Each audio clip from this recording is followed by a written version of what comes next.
24/7 Teachers Training, a lesson-by-lesson tutorial for homogeneous teaching. We are an EdTech textbook publisher.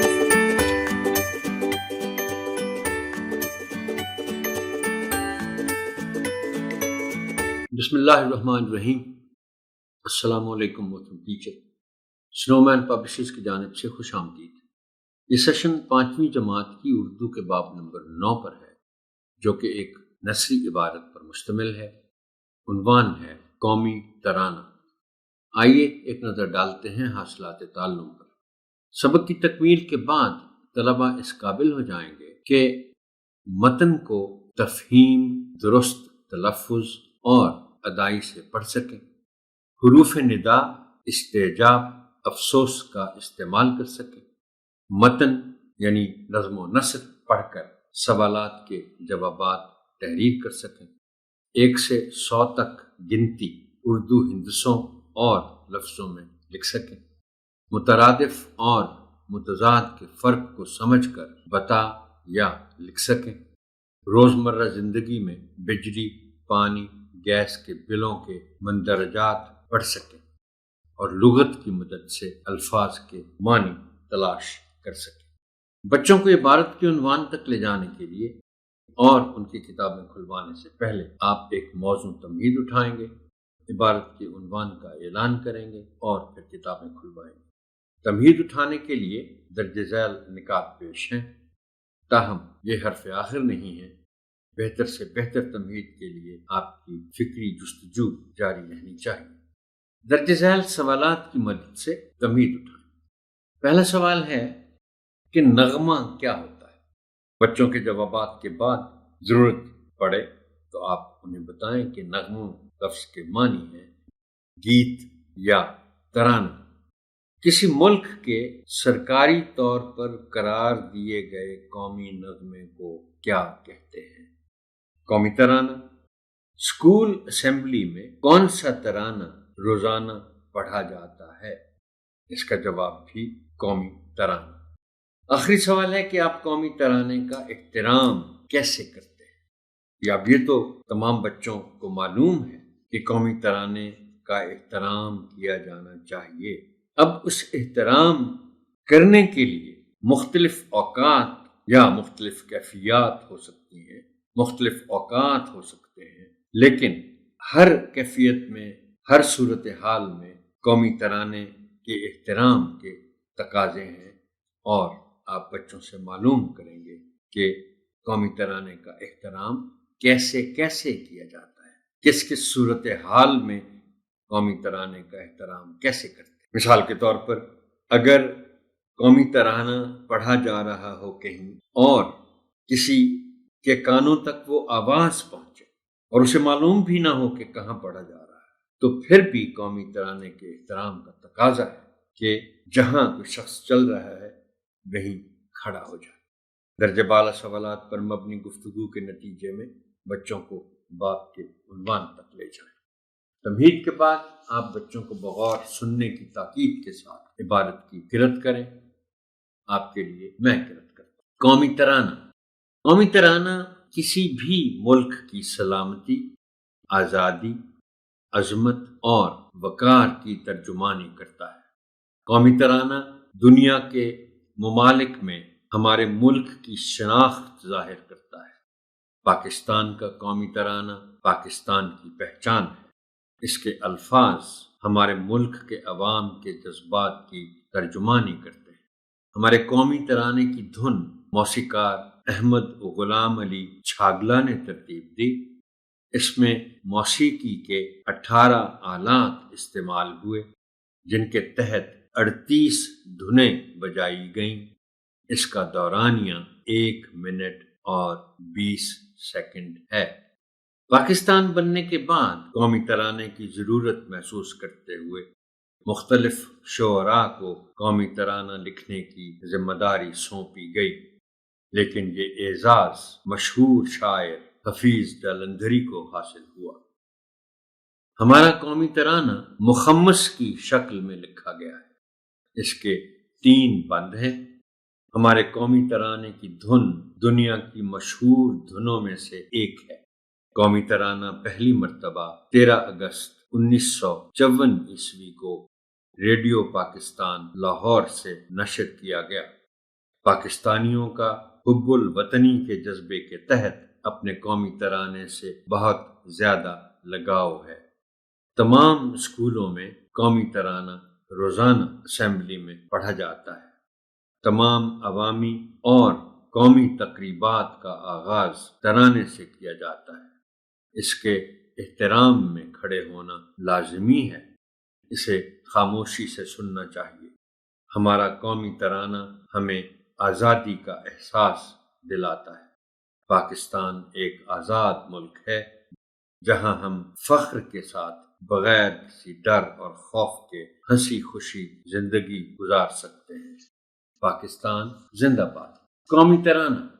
پاک سر زمین شاد باد، کشور حسین شاد باد، تو نشان عزم عالی شان، عرض پاکستان، مرکز یقین شاد باد۔ اس بند کا مفہوم: اے پاک سرزمین تو ہمیشہ مسرور رہے، یہ خوبصورت ملک ہمیشہ خوش و خرم رہے، تو بلند ہمتی کا نشان ہے۔ اے پاک سرزمین تو ایمان اور یقین کا مرکز ہے، تو ہمیشہ شاد باد رہے۔ پاک سرزمین کا نظام، قوت اخوت عوام، قوم ملک سلطنت، پائندہ تابندہ باد، شاد باد منزل مراد۔ پاک سرزمین کا نظم و نسق لوگوں کی باہمی محبت کی وجہ سے۔ اے قوم، ملک اور سلطنت، تو ہمیشہ زندہ اور روشن رہے، ہمیشہ خوش رہے اور اپنے مقاصد کی تکمیل میں کامیاب ہو۔ پرچم ستارہ و ہلال، رہبر ترقی و کمال، ترجمان ماضی شان حال، جان استقبال، سایہ خدائے ذوالجلال۔ یہ چاند اور ستارے والا جھنڈا ترقی اور بلندی کے لیے رہنما ہے۔ یہ ہمارے شاندار ماضی کا ترجمان اور موجودہ دور کی عظمت کی دلیل ہے۔ یہ ہمارے روشن مستقبل کی نوید اور خوشخبری ہے۔ اس پر اللہ تعالی کا سایہ رہے، آمین۔ اب طلباء سے باری باری عبارت کی قرأت کروائیے، مناسب وقفوں میں تلفظ کی درستی کیجیے اور صحیح تلفظ کی ادائی کی مشق بھی کروائیے۔ اس ضمن میں درج ذیل الفاظ آپ کی خاص توجہ چاہیں۔ سلامتی، سلامتی نہیں، میم پر زبر ہے اور اس لفظ کو ادا کرتے ہوئے میم کو زبر کے ساتھ نمایاں ہونا چاہیے۔ ترجمانی، جیم پر پیش کا خاص خیال رکھا جانا چاہیے اس لفظ کو ادا کرتے ہوئے۔ شناخت، شین پر زبر ہے اور خے پر جزم ہے، سو ان دونوں علامتوں کا خاص خیال رکھتے ہوئے اس لفظ کو ادا کیا جانا چاہیے۔ نشر، نشر نہیں پڑھا جا سکتا اس کو، نشر یہ انہی 3 حرفی الفاظ میں شامل ہے جس کے درمیانی حرف پر جزم ہے۔ حب الوطنی، دیکھیے لفظ وطن ہے، اس سے پھر وطنی بنے گا۔ عام طور پر اس لفظ کو حب الوطنی پڑھ دیا جاتا ہے، یعنی توئے پر زبر کی بجائے جزم استعمال کر دیا جاتا ہے۔ سو یہ لفظ حب الوطنی نہیں ہے، حب الوطنی ہے۔ احترام، تے کے نیچے زیر، لازمی، اس لفظ کو نہ صرف یہ کہ احتیاط کے ساتھ پڑھا جانا چاہیے بلکہ یاد بھی رکھا جانا چاہیے، چونکہ ہم عادی ہیں اس لفظ کو لازمی پڑھنے کے، یعنی زے پر جزم کے ساتھ پڑھنے کے۔ یہ یاد رکھا جانا چاہیے، بچوں کو بھی آپ تلقین کیجیے کہ زے کے نیچے زیر ہے، لازمی، جیسے یہ لازم سے نکلا ہے، لازم نہیں پڑھا جا سکتا اس کو، لازم، لازمی۔ فجر، ہم فجر پڑھنے کے عادی ہیں، میرا مطلب ہے اس لفظ کو بطور فجر پڑھنے کے عادی ہیں تو اسے فجر پڑھا جائے. جیسے اسی طرح کا اسی آواز کا ایک اور لفظ عصر ہے. ہم فجر کہتے ہیں، عصر کہتے ہیں، فجر، عصر. طلباء کو مشکل الفاظ کے معنی بتائیے، سمجھائیے اور تختہ تحریر پر لکھیے. آپ کی آسانی کے لیے چند الفاظ اور ان کے معنی ذیل میں پیش کیے جا رہے ہیں. عظمت، شان و شوکت، وقار، عزت، شناخت، پہچان. مخمس، یہ جیسا کہ اس میں ذکر ہے اس باب کے متن میں کہ شاعری کی جو ایک صنف ہے جسے مخمس کہتے ہیں، یہ قومی ترانہ مخمس کی شکل میں. تو مخمس کے معنی ہے وہ نظم جس میں ہر بند 5 مصرعوں کا ہو. اور بند کیا ہوتا ہے؟ کسی مسلسل نظم کا وہ حصہ جس میں کسی خیال یا واقعے کا کوئی ایک پہلو بیان کیا گیا ہو اور اس کے آخری شعر کا قافیہ دوسرے اشعار سے مختلف ہو. محترم ٹیچر، بچوں کو بند کے معنی بتانے کے لیے، اس کی وضاحت کرنے کے لیے آپ ایک مثال دے سکتے ہیں کہ جیسے یہاں لکھا ہوا ہے کہ کسی مسلسل نظم کا وہ حصہ جس میں کسی خیال یا واقعے کا کوئی ایک پہلو بیان کیا گیا ہو، تو آپ مثال دے سکتے ہیں انگریزی میں پیراگراف کی، کہ جیسے ہم کہتے ہیں ان کو سمجھانے کے لیے، یعنی بچوں کو سمجھانے کے لیے، کہ ایک پیراگراف میں ایک خیال پر بات ہوتی ہے جس کو ہم انگریزی میں کہتے ہیں کہ it has 1 unit of thought.